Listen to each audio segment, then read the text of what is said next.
C'est le week-end qui commence comme ça. Comment vous allez? Comment tu vas? Hein? Ça dit quoi? Le week-end, c'est tranquille. Qui a la position? Alors, c'est le yin, parce que là, vous connaissez que le côté Yann qui s'habille, qui fait le frais, le mec. Non, mais on a tous une vraie vie en fait. C'est-à-dire que, voilà, donc j'ai décidé comme ça, au feeling de vous montrer un peu le visage caché du Yann qui est le yin. Donc, voilà quoi. Et chaque week-end ou chaque jour, ça dépendra, selon le feeling. Je vais balancer une de mes stories comme ça, vécu, hein, c'est véridique. Pas de mytho, pas de machin. Véridique, que de véridique. Voilà, donc je vais commencer par celle-ci. C'est une histoire que j'ai vécue avec un pote, donc il va même se reconnaître. Lorsque je vais parler de la story, il va se reconnaître. Par contre, ma femme, elle n'est pas au courant. Donc il y a des fortes chances qu'il y ait des embrouilles ce soir à la maison. Mais bon, je crois qu'elle comprendra que, voilà, on est tous des chacals, nous les hommes, hein, à un moment donné. Donc, c'est un soir, je me suis rendu en boîte ou en discothèque avec un vrai pote. On est en boîte et tout. Vous savez, quand on est en boîte, on repérage de meufs et tout, on cible. Et, on a déjà bien bu, bien teasé là.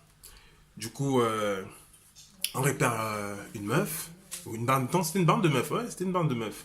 On repère la bande de meufs et tout. Et c'était apparemment venu célébrer l'enterrement de jeune fille d'une de leurs copines. Et du coup, le yin, je m'avance. Teaser, je vois les meufs comme ça. Ah ouais, il faut intervenir. Il faut faire son rôle d'homme, quoi. J'interviens, je cible la mienne, je fais la cause, je drague, je tourne autour. Au final, elle coopère. Même au une danse, une première, une deuxième, une troisième. Je demande le numéro, elle me repousse, elle me recale. Je demande le numéro, elle me recale. Derrière mon pote aussi, il était mort, il était teasé, bourré de ouf, mais il a fait son rôle de mec, hein, de pote. Hein, il angoisse la petite, il lui parle, machin. Au final, sortie de boîte 5 heures, je repars vers elle pour une dernière fois. Elle me lâche son numéro. Ah ouais. Je lui dis, ah ouais, là, au calme, le 06, il est dans la chapeau, quoi. Au final, on rentre à la maison, tranquille, on est la soirée, on n'est pas rentré sans dame, pour ceux qui connaissent le terme. C'est-à-dire que on n'est pas rentré comme ça les mains vides. J'arrive à la maison, la semaine elle reprend, la petite elle m'appelle, on se fait un numéro, je l'appelle, elle m'appelle, et ainsi de suite. Après on se cale un resto, ça se passe bien, le feeling il est bon, le second resto, le feeling est bon. Au final, la meuf elle m'invite chez elle. Elle m'invite à la maison, tranquille. Je quitte le boulot, je vais chez elle. J'arrive là-bas, elle me reçoit, je regarde la maison, elle est fraîche, autant que la meuf. Je lui dis, ah ouais, t'es à l'image de ta maison quoi, c'est tranquille. Elle me propose un petit cocktail. Je refuse pas. Il est le yin, il est cool. Et ensuite, elle me dit, t'as faim? Je dis, ah oui, bien sûr, j'ai faim parce que j'ai mangé depuis 13 heures.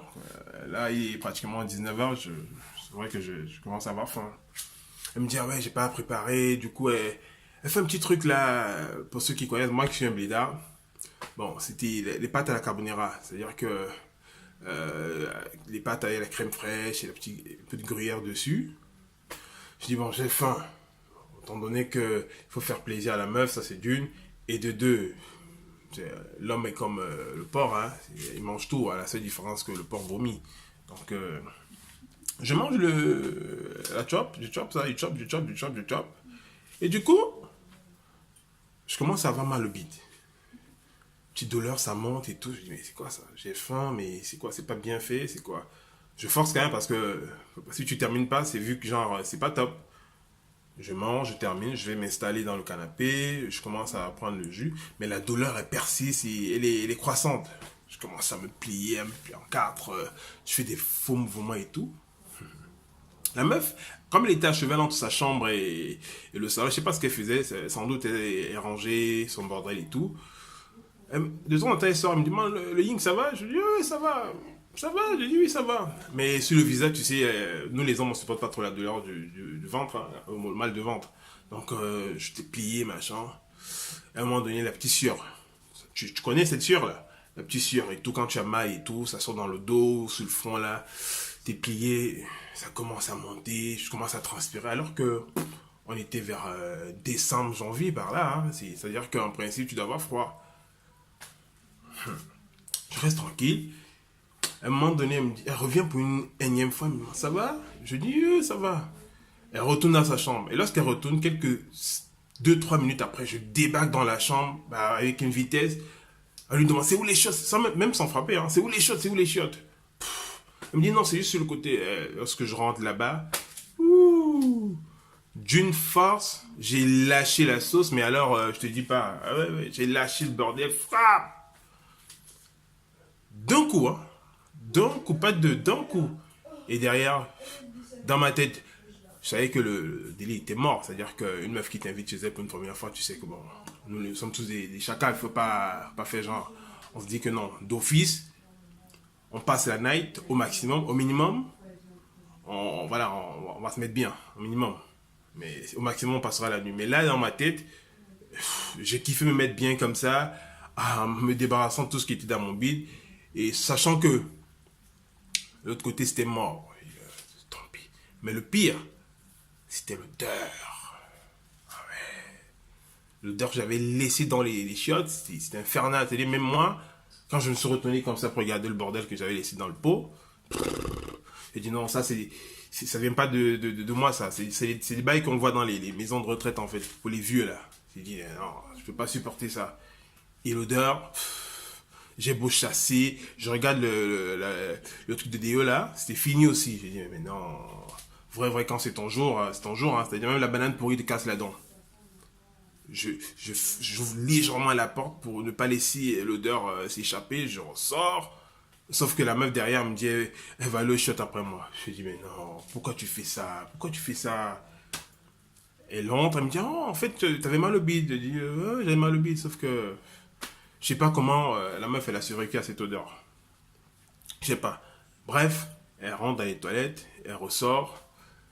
Franchement, on a continué comme des potes. Moi, je savais que c'était mort. C'était mort. Donc, comme quoi, quand je crois que tout est acquis, eh non, il y a toujours un truc qui vient te casser le délire. Donc voilà, ma petite story. Si tu as aimé, tu likes. Si tu n'as pas aimé, tu me laisses un commentaire. Sur ce, un bon week-end à tous. Non, un bon week-end à toutes et à tous. Ciao.